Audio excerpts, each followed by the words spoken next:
Hello friends, power plant with Rahul में आपका स्वागत है। इस वीडियो में हम लोग हाइड्रोजन गैस ड्रायर का लोकल ओवरव्यू के बारे में पढ़ेंगे कि उसका क्या क्या कंपोनेंट्स रहता है, उसमें आपका इलेक्ट्रिकल पैनल में क्या क्या आपका कंपोनेंट्स वगैरह रहता है, तो सारा डिटेल हम लोग स्टडी करेंगे। तो इस वीडियो को ध्यानपूर्वक देखिएगा, आपके लिए काफ़ी इन्फॉर्मेटिव रहने वाला है। और वीडियो अगर पसंद आए तो लाइक, सब्सक्राइब और शेयर करना ना भूलें। और जो भी फ्रेंड्स मेंबरशिप लेके हमसे व्हाट्सएप के थ्रू जुड़ना चाहते हैं तो मेंबरशिप ले सकते हैं। मेंबरशिप में आपको बहुत सारा फायदा मिलेगा। आपका कुछ भी अगर डाउट रहेगा तो डायरेक्टली आप हमसे बात कर सकते हैं। तो आइए इस वीडियो को स्टार्ट करते हैं।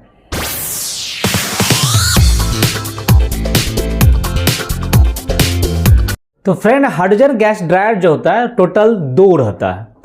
One hydrogen dryer in service में रहता है, दूसरा आप इसको आइसोलेटेड कंडीशन में रखते हैं। अगर किसी एक हाइड्रोजन ड्रायर में अगर प्रॉब्लम आ जाता है तो दूसरा हाइड्रोजन ड्रायर को आप सर्विस में लेते हैं। तो जनरेटर से जो भी हाइड्रोजन का लाइन आता है तो सबसे पहले आप देखिएगा ये लाइन आपका ऑयल ट्रैप में जाता है। ऑयल ट्रैप में क्या होता है कि हाइड्रोजन गैस में जो भी अगर ऑयल है, जैसे सील ऑयल का कुछ ऑयल मिक्स होने का चांस रहता है, तो वो ऑयल यहाँ पे सेपरेट हो जाता है ताकि आपका ऑयल फ्री हाइड्रोजन गैस ही ड्रायर में जाए। तो ऑयल ट्रैप का बड़ा इंपॉर्टेंट काम होता है। Oil trap to separate the oil from the hydrogen gas. ठीक है, यहाँ से आपका दो हाइड्रोजन ड्रायर रहता है। दोनों हाइड्रोजन ड्रायर का अपना अपना इंडिविजुअल सक्शन लाइन होता है और इंडिविजुअल अपना डिस्चार्ज लाइन होता है। दोनों suction line and discharge line में एक मैनुअल आइसोलेटिंग वाल्व रहता है। दोनों ड्रायर के अपना अपना इंडिविजुअल सेक्शन में मैनुअल आइसोलेटिंग वाल्व रहता है। दोनों के इंडिविजुअल डिस्चार्ज लाइन में भी मैनुअल आइसोलेटिंग वाल्व रहता है। जिस भी हाइड्रोजन ड्रायर को आपको सर्विस में लेना है उसका मैनुअल आइसोलेटिंग वाल्व को हम लोग ओपन रखते हैं, सक्शन लाइन का एंड डिस्चार्ज लाइन का। और जिस भी हाइड्रोजन ड्रायर को आपको सर्विस में नहीं रखना है उसका हम लोग आइसोलेटिंग वाल्व को क्लोज करके रखते हैं। तो फ्रेंड, हाइड्रोजन गैस ड्रायर का जो मेन कंपोनेंट्स आप देखिएगा तो आपको कंपोनेंट आएगा आपका अपर मोस्ट पोर्शन पे आपका evaporator and pre cooler compartment होता है। अपर मोस्ट कंपार्टमेंट पे आपका दो shell and tube type heat exchanger आपको देखने को मिलेगा। पहले आपको प्री कूलर मिलता है जो कि hydrogen to hydrogen gas shell and tube type heat exchanger है। वहाँ के बाद आपको evaporated type shell and tube type heat exchanger मिलेगा, जहाँ पे कि हाइड्रोजन जो अपना हीट ट्रांसफर करता है रेफ्रिजरेंट को। ठीक है, और जहाँ रेफ्रिजरेंट अपना फेज चेंज करता है, लिक्विड आपका वेपर, लिक्विड से वेपर बन जाता है।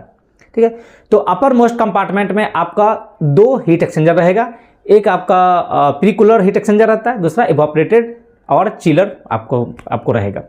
इसके बाद आपका है इलेक्ट्रिकल कंपोनेंट्स कंट्रोल पैनल, जो आपका सबसे लेफ्ट साइड में आपको इलेक्ट्रिकल कंपोनेंट मिलेगा, जहाँ पे आपको मेन जो इसमें जो पावर सप्लाई जो होता है वो 3 फेज पावर सप्लाई होता है और 415 वोल्ट AC। जो मेन पावर सप्लाई देखिएगा वो 3 फेज पावर सप्लाई होता है इसमें और 415 वोल्ट AC रहता है। एक आपका मेन सर्किट ब्रेकर रहता है। मेन सर्किट ब्रेकर को ओपन कीजिएगा तो आपका पावर मिलना शुरू हो जाता है। ठीक है, यहाँ के बाद आपका एक कंट्रोल पैनल होता है। कंट्रोल पैनल में आपका 220 वोल्ट AC रहता है। ये भी आपका 3 फेज रहता है। और यहाँ से कंट्रोल पैनल से जो आपका पावर सप्लाई जो जाता है वो आपका कंप्रेसर में जाता है एंड कूलिंग फैन में जाता है। कूलिंग फैन आपका कंडेंसर के पास लगा रहता है और कंप्रेसर में जाता है। तो आपको क्या करना होगा, पहले 415 वोल्ट AC जो MCB का है उसको पहले आपको ऑन करना होगा। वहाँ ऑन करने के बाद फिर आपको कंट्रोल पैनल में का जो आपका MCB है उसको आपको ऑन करना होता है। इससे आपको पावर सप्लाई जो होता है 3 फेज पावर सप्लाई आपका कंप्रेसर में चला जाएगा और कूलिंग फैन में चला जाता है। और इसमें आपको एक वोल्ट एम्पियर होता है, वोल्ट मीटर, एक एम्पियर मीटर होता है। वोल्ट मीटर में आप दिखेगा कि 220 वोल्ट आपको AC दिखाता रहेगा। और एम्पियर में क्या होता है कि जब आपका ड्रायर सर्विस में रहता है तो तीनों फेज में मैक्सिमम 3 एम्पियर करंट ड्रॉ करता है। वो जब भी ड्रायर आपका सर्विस रहेगा तो RYB 3 फेज होता है, तो तीनों फेज में आप देखिएगा कि आपका जो मैक्सिमम एम्पियर जो होता है वो 3 एम्पियर पर फेज लेता है ये। ठीक है, तो ये आपका इलेक्ट्रिकल कंपोनेंट कंट्रोल पैनल का आता है। सबसे पहले आपको ड्रायर को जब भी ऑन करना है तो पहले आपको 415 वोल्ट AC के MCB को ऑन करना होता है। इसके बाद आपको कंट्रोल पैनल के 220 वोल्ट AC को ऑन करना है। तो उससे आपको दिखेगा कि आपका वोल्ट मीटर में 220 वोल्ट एम्पियर आना शुरू हो जाता है। कंट्रोल पैनल को ऑन करने से क्या होता है कि आपका कंप्रेसर एंड कूलिंग फैन में पावर सप्लाई चला जाता है। ठीक है, इसके बाद आपका थर्ड जो कंपोनेंट है वो कंडेंसेट कलेक्टर वाटर ट्रे होता है, जो आपका बैक साइड में आपको मिलेगा। देखिए, इसमें इसका मेन कंपोनेंट का क्या काम होता है कि जब चिलर या इवापोरेटर में जब हाइड्रोजन गैस का temperature cool down to set dew point लाते हैं 3 डिग्री या 2.5 से 3 डिग्री सेल्सियस पे लाते हैं, तो हाइड्रोजन गैस में जो भी आपका मॉइस्चर आएगा वो क्या होता है कि आपका इससे जो ड्रेन पाइप में स्टोर हो जाता है। जब आपका ड्रेन पाइप में स्टोर हो जाता है तो उसमें आपका एक कंडेंसेट कलेक्टर होता है, जो कंडेंसेट पॉट होता है। उस पॉट के पहले आपका एक अप स्ट्रीम में एक मैनुअल ऑसिलेटिंग वाल्व होता है, डाउन स्ट्रीम में भी एक मैनुअल ऑसिलेटिंग वाल्व होता है। तो जब आपका चिलर से जो पाइप आता है कंडेंसेट वाटर ट्रे के पास, तो उसमें बीच में ऑसिलेटिंग वाल्व है, उसको हम ओपन करते हैं और जो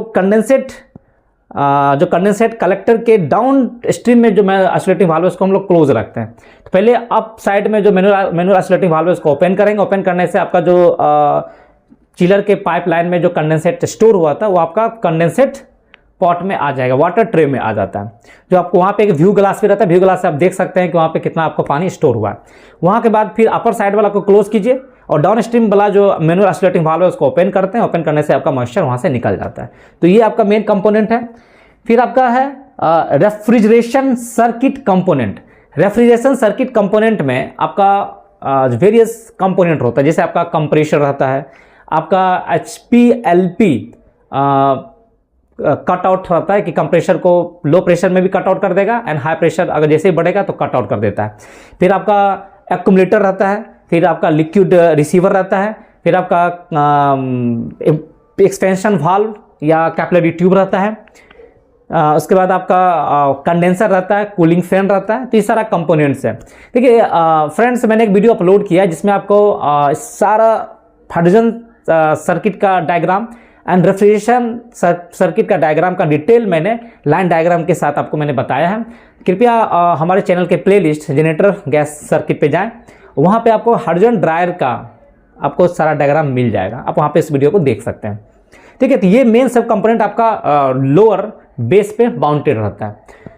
तो फ्रेंड्स, यहाँ पे आप वोल्ट मीटर देख रहे हैं एंड एम्पियर मीटर होता है। वोल्ट मीटर में जब आप 440 वोल्ट का MCB रहता है, अगर आप इसको ऑन करते हैं तो आपका 3 फेज RYB फेज में आपको पावर इंडिकेशन आना शुरू हो जाता है।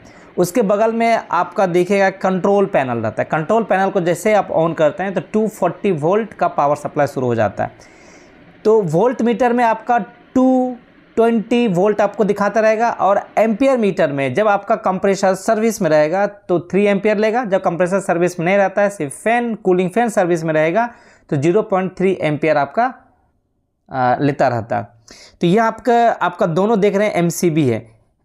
लेफ्ट साइड में आपका 440 वोल्ट का MCB है और राइट साइड में 220 वोल्ट का MCB है। तो सबसे पहले 440 वोल्ट MCB को आपको ऑन करना है, इसके बाद आपका 220 वोल्ट MCB को ऑन करना है। इससे जैसे आप 220 वोल्ट MCB को ऑन करते हैं तो आपका पावर जो है वो कूलिंग फैन में जाएगा एंड कंप्रेसर में आपको पावर सप्लाई ऑन हो जाता है। फ्रेंड, जब भी हाइड्रोजन ड्रायर का जो पावर सप्लाई को ऑन करते हैं, 415 वोल्ट AC को जब MCB को ऑन करते हैं या कंट्रोल पैनल 220 वोल्ट AC को आप ऑन करते हैं, तो वहाँ पर आपको एक चीज़ जरूर इंश्योर कर लेना है कि आपका मैनुअल मोड जो है वो आपका न्यूट्रल पोजीशन पे होना चाहिए, क्योंकि ड्रायर को ऑपरेट करने का आपके पास 2 प्रोविजन रहता है। एक आपका ऑटो मोड होता है, एक आपका मैनुअल मोड होता है।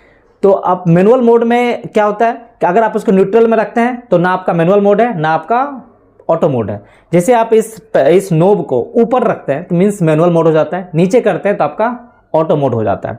तो 220 वोल्ट AC कंट्रोल पैनल को ऑन करने से पहले आप इस नॉब को न्यूट्रल फेज में आपको रखना है, ताकि ऐसा ना हो कि जैसे आप मैनुअल मोड में रखें और जैसे 220 वोल्ट DC को आप ऑन किए, आपका कंप्रेसर स्टार्ट हो जाएगा, आपका कूलिंग फैन ऑटो में स्टार्ट हो जाएगा, जैसे पावर सप्लाई जाएगा आपका ऑन हो जाएगा। तो ये नहीं करने के लिए देना है। इसलिए इससे बचने के लिए, सेफ्टी रीजन के लिए 220 वोल्ट DC सेफ्टी के लिए 220 वोल्ट आप AC को ऑन करते हैं तो इस नॉब को न्यूट्रल फेज में आपको रखना है।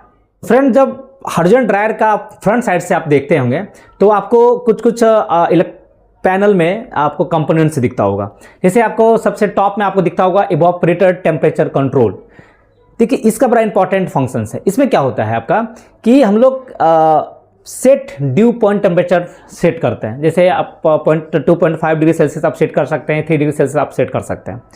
तो ये जो टेम्परेचर जो होता है ये हाइड्रोजन गैस का टेम्परेचर होता है। मीन्स हाइड्रोजन गैस को आप सेट ड्यू पॉइंट टेम्परेचर तक आपको कूल करना है, तो ये आपको टेम्परेचर दिखाता रहेगा। ठीक है, जैसे आपको यहाँ पे दिख रहा है 2.5 डिग्री सेल्सियस, इट मीन्स इसका सेट ड्यू पॉइंट टेम्परेचर 2.5 है। मीन्स आपको हाइड्रोजन गैस का टेम्परेचर को 2.5 तक आपको लाना है। इसमें आपको एक और टेम्परेचर दिख रहा है, that is the temperature of actual hydrogen gas temperature. Means actual hydrogen gas temperature को आपको 2.5 तक लाना है। जैसे ही आपका temperature set dew point temperature आपका अचीव हो जाता है, जब हाइड्रोजन का टेम्परेचर डिक्रीज होके 2.5 डिग्री सेल्सियस तक आ जाता है तो आपका कंप्रेशर कट आउट हो जाता है। कंप्रेशर जब कट आउट हो जाएगा तो आपका क्या होता है कि फिर आपका हाइड्रोजन गैस का टेम्परेचर इंक्रीज होना शुरू हो जाता है। जैसे ही इंक्रीज होते होते आपका 5 डिग्री सेल्सियस तक जाता है। आप अपर में सेट किए हुए हैं 5 degree Celsius compressor cut in होने का। जैसे आपका 5 डिग्री सेल्सियस अचीव होता है तो फिर आपका एक डिले टाइमर होता है। डिले टाइमर में आप सेट कर देते हैं कि जैसे आपका टेम्परेचर 5 डिग्री सेल्सियस अचीव हो जाता है तो टाइम डिले ऑफ 0.5 मिनट आपका कंप्रेशर स्टार्ट हो जाएगा। या आप 20 सेकेंड भी आप टाइम डिले दे सकते हैं। 20 सेकेंड के बाद आपका कंप्रेशर स्टार्ट हो जाएगा। जैसे आपका कंप्रेसर स्टार्ट होगा फिर आपका इवापोरेटर काम करना शुरू करेगा। फिर हाइड्रोजन गैस का टेम्परेचर डिक्रीज होते होते फिर सेट ड्यू पॉइंट टेम्परेचर तक आएगा। फिर आपका कंप्रेसर क्या होता है, कट आउट होगा, कट आउट हो जाता है, फिर इसका टेम्परेचर बढ़ना शुरू हो जाता है। तो ये आपका काम करते रहता है। तो ये आपका इवापोरेटर टेम्परेचर कंट्रोल हो गया। इसके बगल में आपका हाइड्रोजन आपका इनलेट टेम्परेचर है, फिर हाइड्रोजन आउटलेट टेम्परेचर है। देखिए हाइड्रोजन इनलेट टेम्परेचर क्या होता है, जो आपका जनरेटर से ड्रायर में आता है। जनरली इसका टेम्परेचर आपका 30 से 35 डिग्री सेल्सियस के आसपास होता है।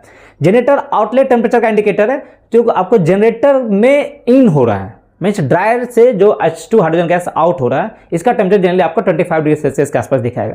तो इनलेट और आउटलेट में जनरली 5 से 6 डिग्री का डिफरेंस रहता है। ये आपको फ्रेंड्स समझ में आ गया होगा कि इवापोरेटर टेम्परेचर कंट्रोल का क्या काम है, हाइड्रोजन इनलेट टेम्परेचर क्या है एंड हाइड्रोजन आउटलेट टेम्परेचर क्या है। इसके नीचे आप देखिएगा तो आपको दिखाता रहेगा manual, auto, fan on, compressor on and cyclic time active. देखिए कंप्रेशर, ये आपका ड्रायर को चलाने का आपके पास 2 प्रोविजन है। आप मैनुअल मोड में भी चला सकते हैं एंड ऑटो मोड में भी आप चला सकते हैं। जब आप मैनुअल मोड में चलाते हैं तो आपका एक ऑटो मैनुअल सेलेक्टर स्विच होता है, उसको आपका मैनुअल मोड में आप सेलेक्ट करना होगा। मैनुअल मोड में जैसे आप सेलेक्ट करते हैं तो मैनुअल में जो आपका एलईडी लैंप है वो आपका ऑन हो जाता है। इट मीन्स आपका ड्रायर मैनुअल मोड में चल रहा है। फिर आपका ऑटो मोड है, जब आप सेलेक्टर स्विच को ऑटो मोड में डालते हैं, ऑटो मोड में आप डालते हैं तो अब आपका हाइड्रोजन ड्रायर ऑटो मोड में चलेगा। आपको ऑटो का एलईडी लैंप आपका जल जाएगा। इसके बगल में आपका कूलिंग फैन का इंडिकेटर है। जब भी आपका कूलिंग फैन ऑन होगा तो कूलिंग फैन का जो एलईडी लैंप है ये आपका ऑन हो जाता है। कंप्रेशर ऑन का इंडिकेशन है कि जब भी आपका कंप्रेशर स्टार्ट होगा तो कंप्रेशर ऑन का एलईडी बल्ब आपका ऑन हो जाता है। फिर आपका क्या है, एक इसके बगल में साइक्लिक टाइम एक्टिव मोड है।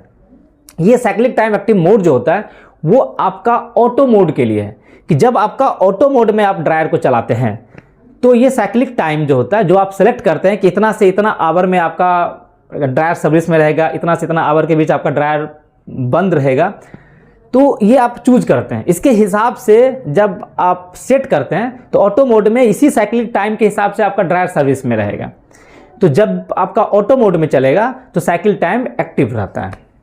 ठीक है, साइक्लिक टाइमर आपका 24 आवर का आपका क्लॉक रहता है। इसी क्लॉक को हम लोग सेट करते हैं कि कितना आवर तक आपको ड्रायर को सर्विस में रखना है, फिर आपको किस आवर के इंटरवल में आपको ड्रायर को आउट रखना है। तो हम लोग इसको पहले से सेलेक्ट करते हैं और फिर सेलेक्शन करने के बाद जब भी ड्रायर को आप ऑटो मोड में चलाते हैं तो इसी साइक्लिक टाइम को वो फॉलो करता है। ठीक है, उसके बगल में आपका ऑन एंड ऑफ स्विच है। उसके आपको बगल में आपका मैनुअल ऑटो मोड सेलेक्टर है कि आपको उसका ड्रायर को किस मोड में चलाना है, ऑटो मोड में चलाना है या मैनुअल मोड में चलाना है। आप उसको स्विच सेलेक्टर स्विच दिया हुआ है। इसके बाद आपको डिले टाइमर है। Delay timer for the compressor है। कंप्रेशर का डिले टाइमर है कि जैसे कि आपने इवापोरेटर टेम्परेचर कंट्रोल में सेट ड्यू पॉइंट 2.5 आपने रख दिया। तो जैसे ही आपका टेम्परेचर 2.5 डिग्री सेल्सियस आएगा तो एक सर्टेन टाइम डिले के बाद ही कंप्रेसर आपका आउट होता है। या जैसे आपका जब कंप्रेसर को आप कट आउट होता है तो इवापोरेटर के अंदर हाइड्रोजन गैस का टेम्परेचर बढ़ने लगता है। तो जैसे टेम्परेचर बढ़ के आपका 5 डिग्री सेल्सियस हो गया तो जो कि आपका कंप्रेसर कट इन का टाइमर स्टार्ट हो जाएगा और वहाँ पे आपका 0.5 मिनट टाइम डिले, मतलब 30 सेकंड आप दे सकते हैं या 20 सेकंड दे सकते हैं, वो आपके पे डिपेंड करता है कि 20 सेकंड टाइम डिले के बाद आपका कंप्रेसर फिर आपका कट इन हो जाएगा। तो डिले टाइमर है for cut in cut out for the of the compressor के लिए कि जैसे आपका सेट टेम्परेचर पे आएगा तो कितना टाइम डिले के बाद आपका कंप्रेसर कट इन या कट आउट होगा। ये आपका delay timer for the compressor है। तो फ्रेंड यहाँ पे आपको इवापोरेटर टेम्परेचर कंट्रोल दिख रहा होगा, जहाँ पे आपको दो टेम्परेचर दिख रहा है 2.5 and 34.2। 2.5 is the set dew point temperature and 34.2 is the actual hydrogen gas temperature. आपको एक्चुअल हाइड्रोजन गैस टेम्परेचर को सेट ड्यू पॉइंट टेम्परेचर तक लाना है, 2.5 तक, ठीक है। तो ये जो 2.5 is the set dew point temperature, आपको हाइड्रोजन गैस के टेम्परेचर को यहाँ तक लाना है। आपका जैसे ही 2.5 temperature set dew point temperature आएगा, कंप्रेसर आपका यहाँ पे ऑफ हो जाता है, ठीक है। जब कंप्रेसर आपका ऑफ होगा तो फिर आपका जो हाइड्रोजन गैस का टेम्परेचर जो है वो धीरे धीरे आपको बढ़ना शुरू हो जाएगा। जैसे और जैसे ही आपका टेम्परेचर 5 या 6 डिग्री सेल्सियस जाएगा तो आपका सबसे पहले कूलिंग फैन स्टार्ट होगा। कूलिंग फैन स्टार्ट होने के कुछ सेकंड के बाद जो आपका डिले टाइमर दिख रहा है, डिले टाइमर मान लीजिए कि आपने 20 सेकंड दिया, तो 20 सेकंड के बाद आपका कंप्रेसर ऑन हो जाएगा। जैसे आपका कंप्रेसर ऑन होगा फिर आपका हाइड्रोजन गैस का टेम्परेचर धीरे धीरे घटना शुरू हो जाएगा और फिर आपका ड्यू पॉइंट टेम्परेचर जो आपका सेट ड्यू पॉइंट टेम्परेचर है वहाँ तक आपका आ जाएगा। तो वहाँ पे आपका कंप्रेसर ऑन का इंडिकेशन आ जाएगा। ये इसी प्रकार से आपका compressor cut in cut out होता रहेगा। यहाँ पे आपका दो प्रोविजन है, एक आपका मैनुअल मोड है, एक आपका ऑटो मोड है, ठीक है। आप मैनुअल मोड में भी चला सकते हैं एंड ऑटो मोड में भी आप इसको चला सकते हैं। आप मैनुअल मोड में चलिएगा तो मैनुअल मोड का एलईडी बल्ब आपका जलेगा, ऑटो मोड में चलिएगा तो ऑटो मोड का एलईडी बल्ब आपका जलेगा, ओके। यहाँ ऑन ऑफ है, ये ऑन ऑफ बटन सिर्फ मैनुअल मोड में सिलेक्शन में ही काम देगा, ऑटो मोड में ये काम नहीं करेगा, ठीक है। और यहाँ ऑटो सेलेक्टर है, आप इसको मैनुअल मोड में भी सेलेक्ट कर सकते हैं या ऑटो मोड में भी सेलेक्ट कर सकते हैं। Friend H2 inlet temperature and H2 outlet temperature आपको दिख रहा होगा। देखिए H2 inlet temperature means hydrogen gas का टेम्परेचर फ्रॉम जनरेटर से ड्रायर में आता है, उसको हम H2 इनलेट टेम्परेचर कहते हैं। और H2 आउटलेट टेम्परेचर किसको बोलेंगे? जो ड्रायर से आपका जनरेटर में जो H2 गैस जाएगा उसका टेम्परेचर होता है। तो जनरली आपका H2 इनलेट टेम्परेचर आपका 35 डिग्री सेल्सियस के आसपास होगा और H2 आउटलेट टेम्परेचर आपका 25 डिग्री सेल्सियस के आसपास होता है। दोनों में अप्रोक्सीमेट 5 डिग्री का डिफरेंस रहता है। फ्रेंड्स, साइक्लिक टाइमर हम लोग कैसे सेट करते हैं आप यहाँ पे समझिए। देखिए ये साइक्लिक टाइमर है जिसमें 24 आवर का आपका क्लॉक रहता है। यहाँ पे आपको 1 से लेकर 24 आवर तक आपको दिखता रहेगा। और यहाँ पे जो आपका ब्लैक कलर का जो नॉब दिख रहा है, ये नॉब अगर आपका नीचे है इस मीन्स आपका उस आवर में आपका ड्रायर ऑफ रहेगा। अगर आप नॉब को ऊपर कर रहे हैं तो इस आवर में आपका ड्रायर ऑन रहेगा। तो हम लोग इस प्रकार से इसको सेट करते हैं कि 3 से 4 आवर तक आपका ड्रायर ऑन रहे, फिर उसके 3 to 4 आवर के बाद ड्रायर आपका ऑफ रहे। इसी प्रकार से हम लोग 24 आवर में एडजस्ट करते हैं। ये जो ब्लैक नॉब का बड़ा इंपॉर्टेंट काम है। ब्लैक नॉब अगर आपका अप है तो उस आवर में उस ड्यूरेशन में ड्रायर आपका ऑन रहेगा, और अगर नॉब आपका नीचे है तो उस आवर में आपका ड्रायर ऑफ रहता है। जैसे यहाँ आप देखिए 1 से लेकर 4 में आपका नॉब ऊपर की ओर है, दिस मीन्स 1 से लेकर 4 आवर के बीच आपका ड्रायर सर्विस में रहेगा। फिर 4 से लेकर आपका 8 तक में आपका नॉब नीचे है, मीन्स उस आवर में उस ड्यूरेशन में आपका ड्रायर ऑफ रहेगा। फिर आपका 8 से लेकर 12 तक में आपका नॉब ऊपर की ओर है, मीन्स 8 से 12 के बीच में आपका ड्रायर ऑन रहेगा। इसी प्रकार से जिस प्रकार से हम लोग सेट करेंगे उसी प्रकार से आपका उस ड्यूरेशन में ड्रायर आपका सर्विस में रहेगा। तो इसी तरह साइक्लिक टाइमर के 24 आवर को हम लोग सेट करते हैं कि किस ड्यूरेशन में आपको ड्रायर को सर्विस में रखना है, किस ड्यूरेशन में आपको ड्रायर को ऑफ रखना है। तो इस प्रकार से हम लोग साइक्लिक टाइमर को सेट करते हैं। और साइक्लिक टाइमर तब भी सर्विस में रहेगा जब आपका ड्रायर ऑटो मोड में रहेगा। यहाँ पे फ्रेंड आपका नॉब देखिए, ये नॉब अगर आपका सेंटर में तब भी आप जो टाइम सेट करते हैं उस सर्विस में रहेगा। अगर ये नॉब नीचे है तो कंप्लीट ऑफ, अगर नॉब आपका ऊपर है तो कंप्लीट ऑन रहेगा। तब ये टाइमर को आपको नहीं देखेगा कि आपने किस टाइमर को सेट किया, किस टाइमर को आपने नहीं सेट किया। वो नॉब आपको सेंटर में रहना चाहिए। अगर आप उसको नीचे रखते हैं इट मीन्स आपका ड्रायर जो भी टाइम सेट किया सब बाईपास हो जाएगा। आप करते हैं तो ड्रायर ऑलवेज सर्विस में रहेगा। फ्रेंड रेफ्रिजरेशन साइकिल का लोकल ओवरव्यू देखते हैं, कौन सा कंपोनेंट कहाँ कहाँ पर आता है। इसमें मेन कंपोनेंट फ्रेंड्स क्या क्या रहता है आपका, देखिए यहाँ पे कूलिंग फैन है, ये आपका कंडेंसर है, वो जो ब्लैक कलर का दिख रहा है ये कंप्रेशर है, ठीक है, ये कंप्रेशर, कूलिंग फैन और ये कंडेंसर कॉइल है। कंप्रेशर के इनलेट में आपका वेपर फॉर्म में रेफ्रिजरेंट रहता है, बट कंप्रेसर के आउटलेट में आपका लिक्विड फॉर्म में आ जाता है। क्यों? Due to the change in the pressure, ठीक है। कंप्रेसर के आउटलेट के बाद आपका कंडेंसर में आता है, ठीक है। कंडेंसर में इसका टेम्परेचर ड्रॉप होता है with the help of cooling fan. आपको ये कूलिंग फैन है, ठीक है। तो ये देखिएगा फ्रेंड, ये जो अपर में है ये इनलेट लाइन है और लोअर में इसका आउटलेट लाइन है, ठीक है। और यहाँ के बाद आपका ये सेफ्टी वाल्व है जो prevent the leakage of the refrigerant. अगर कुछ प्रेशर इंक्रीज हो जाता है तो ये सेफ्टी पॉपअप करेगा और प्रेशर रिलीज कर देता है। इसका सेफ्टी वाल्व का कहीं कहीं सेफ्टी वाल्व दिया रहता है, कहीं कहीं सेफ्टी वाल्व नहीं भी रहता है। सेफ्टी वाल्व से निकलने के बाद आपका आता है लिक्विड रिसीवर में। Liquid receiver it allow the refrigerant to flow only in the liquid form, vapour form को होल्ड कर देता है। लिक्विड रिसीवर के बाद आपका जाता है सोलेनॉइड वाल्व में। सोलेनॉइड वाल्व ये है जिसमें आपका कंप्रेसर ऑन रहेगा तो एनर्जाइज रहेगा, कंप्रेसर ऑफ ये डी एनर्जाइज कंडीशन में रहता है।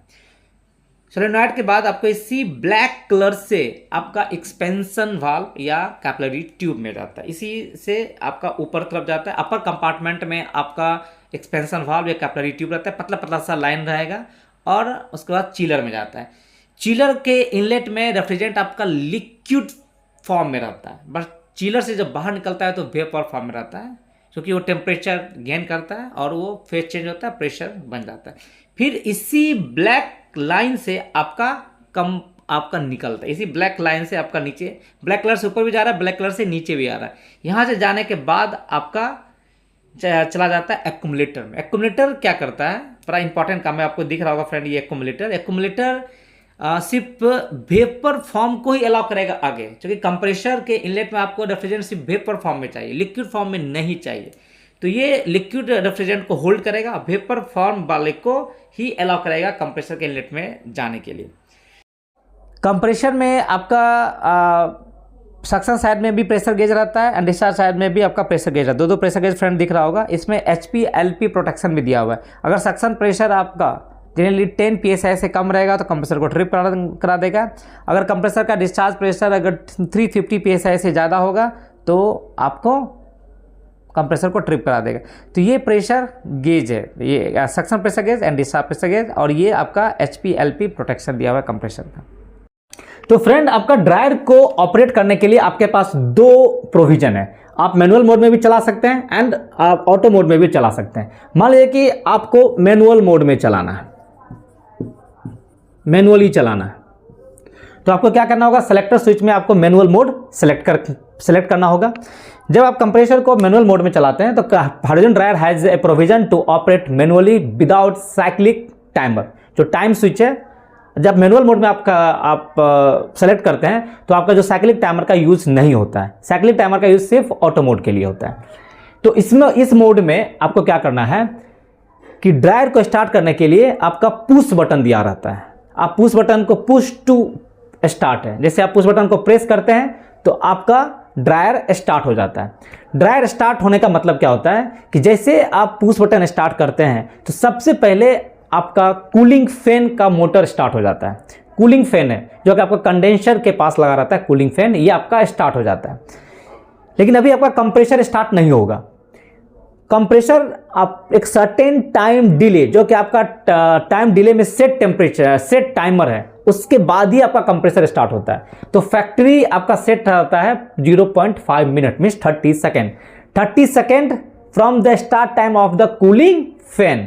कूलिंग फैन के स्टार्ट होने से आपका 30 सेकेंड के बाद आपका कंप्रेसर स्टार्ट हो जाता है।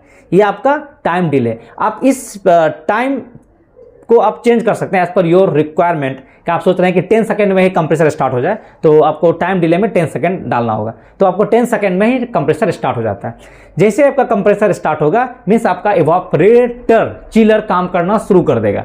फिर आपको देखिएगा क्या कि इवापोरेटर टेम्परेचर कंट्रोल में आपका हाइड्रोजन गैस का टेम्परेचर, एक्चुअल जो हाइड्रोजन गैस का टेम्परेचर है वो आपका धीरे धीरे डिक्रीज होना शुरू हो जाएगा। ये तब तक डिक्रीज होगा जब तक कि हाइड्रोजन गैस का temperature set dew point temperature तक नहीं आ जाता है। मान लिया कि आपका सेट ड्यू पॉइंट टेम्परेचर आपने सेट किया 2.5 डिग्री सेल्सियस, तो हाइड्रोजन गैस का टेम्परेचर 2.5 डिग्री सेल्सियस तक आ गया। अब आपको क्या करेगा कि सबसे पहले आपका कंप्रेसर को एक सर्टेन टाइम डिले के बाद ऑफ कर देगा, या इंस्टेंट भी ऑफ कर सकता है। तो इंस्टेंट ऑफ किया, आपका कूलिंग फैन भी ऑफ हो जाएगा। ठीक है, जैसे ही कूलिंग फैन ऑफ होगा तो देखिएगा कि आपका एक जब तक कंप्रेसर ऑफ नहीं होता है तब तक आपका सेट ड्यू पॉइंट टेम्परेचर से भी आपका हाइड्रोजन गैस का टेम्परेचर ड्रॉप हो जाएगा। मान लीजिए कि आपका 2.5 डिग्री सेल्सियस में आपको कंप्रेसर को ऑफ करने का कमांड गया। कंप्रेसर मान लीजिए कि आपने 10 सेकंड टाइम डिले दिया, तो 10 सेकंड टाइम डिले में हो सकता है कि हाइड्रोजन गैस का टेम्परेचर घट के 1 डिग्री सेल्सियस तक आ जाएगा। तो इससे कोई दिक्कत नहीं है। जैसे एक सर्टेन टाइम डिले के बाद अगर कंप्रेसर ऑफ हो जाता है तो हाइड्रोजन गैस का जो एक्चुअल टेम्परेचर है वो आपका इंक्रीज होना शुरू हो जाएगा, और जैसे इंक्रीज होकर मान लीजिए कि 5 डिग्री सेल्सियस तक पहुंचा, फिर आपको क्या होगा कि कूलिंग फैन आपका स्टार्ट हो जाएगा, इंस्टेंट स्टार्ट हो जाएगा। कि जैसे आपने सेट कर दिया 5 डिग्री सेल्सियस, जैसे 5 डिग्री सेल्सियस पे जाएगा कूलिंग फैन आपका स्टार्ट हो गया। बट अभी कंप्रेसर आपका स्टार्ट नहीं होगा। कंप्रेसर स्टार्ट होने का एक आपने डिले टाइमर सेट कर दिया है 0.5 मिनट से मान लीजिए 1 मिनट। ये टाइम आप खुद से भी सेट कर सकते हैं या फैक्ट्री के द्वारा भी सेट करके आता है। तो आपने सेट कर दिए, तो कूलिंग फैन जैसे स्टार्ट हुआ 5 डिग्री सेल्सियस पे, इससे बाद आपका टाइमर स्टार्ट हो जाता है। मान लीजिए कि आपने 0.5 मिनट सेट किया 30 सेकेंड, तो आफ्टर 30 सेकेंड आपका कंप्रेसर कट इन हो जाएगा। तो इस बीच में जब तक आपका कंप्रेसर कट इन नहीं होता है तब तक आपका हाइड्रोजन गैस का जो एक्चुअल टेम्परेचर है वो बढ़ के 6 से 7 डिग्री सेल्सियस तक जा सकता है।